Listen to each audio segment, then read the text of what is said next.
Je suis Claude Pigement, médecin gastro-entérologue et j'ai écrit donc un livre sur l'affaire du lévothyrox. Alors pourquoi j'ai écrit ce livre? Parce que j'ai été vice-président de l'Agence du médicament de 2013 à 2018, donc j'ai vécu de l'intérieur, en tant qu'acteur et témoin, cette crise du lévothyrox. En fait, je l'ai vécu donc à partir de mars-avril 2017, au moment où il y a eu un changement de formule. C'est-à-dire qu'avant, il y avait un ancien lévothyrox qui était bien supporté, et il a été décidé d'avoir un nouveau lévothyrox. Et à partir de là, donc de mars-avril 2017, il y a eu des dizaines de milliers de patients, sinon plus, qui ont eu des effets secondaires et des effets indésirables. Et donc, j'ai vécu à l'intérieur de l'agence mes interrogations, mes questions par rapport à ce qui se passait à l'extérieur. Et donc, progressivement, j'ai réfléchi, je me suis posé des questions, j'ai eu des doutes, j'ai posé plusieurs interrogations à la direction de l'agence pour savoir ce qui s'était passé, et j'ai proposé à un moment donné qu'il y ait une étude scientifique pour savoir ce qui s'était passé.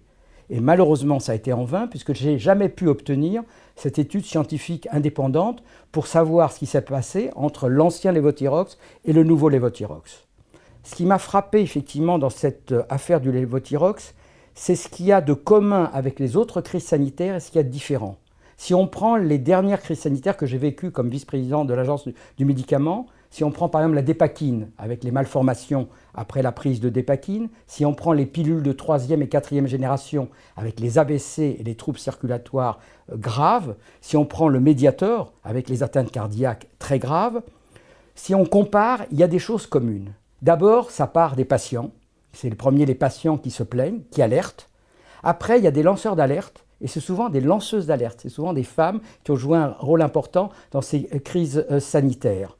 Après, les médias s'emparent effectivement du sujet, et ça prend une dimension nationale. Et très rapidement, il y a une judiciarisation de la crise avec la saisie des tribunaux. On le retrouve dans toutes les crises. Donc ça, c'est commun, et on le voit bien sûr aussi avec le lévothyrox, avec la plainte des patients, avec effectivement la judiciarisation et avec les médias qui s'emparent et les lanceuses d'alerte, j'y reviendrai. Mais la différence, elle est sur, je dirais, plusieurs points. D'abord, par l'effet de grandeur. C'est 3 millions de patients qui ont été mis en danger, ce qui est énorme. Deuxièmement, il faut le reconnaître, c'est moins grave que les autres crises. Il n'y a bien sûr pas la dimension des malformations pour la dépakine, les troubles cardiaques pour le Mediator ou les AVC pour les pilules. Ça a été extrêmement, ça a pourri la vie de dizaines de milliers de personnes, mais n'a pas eu la même gravité. Mais là où la différence est très intéressante, c'est sur le rôle des réseaux sociaux. Pour moi, c'est la première crise où les réseaux sociaux ont joué un rôle extrêmement important.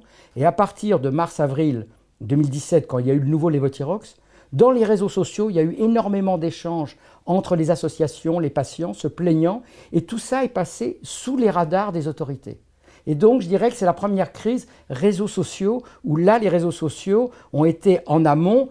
Et après, il y a eu au mois d'août 2017, après la médiatisation au niveau des médias nationaux et après la dimension nationale du sujet.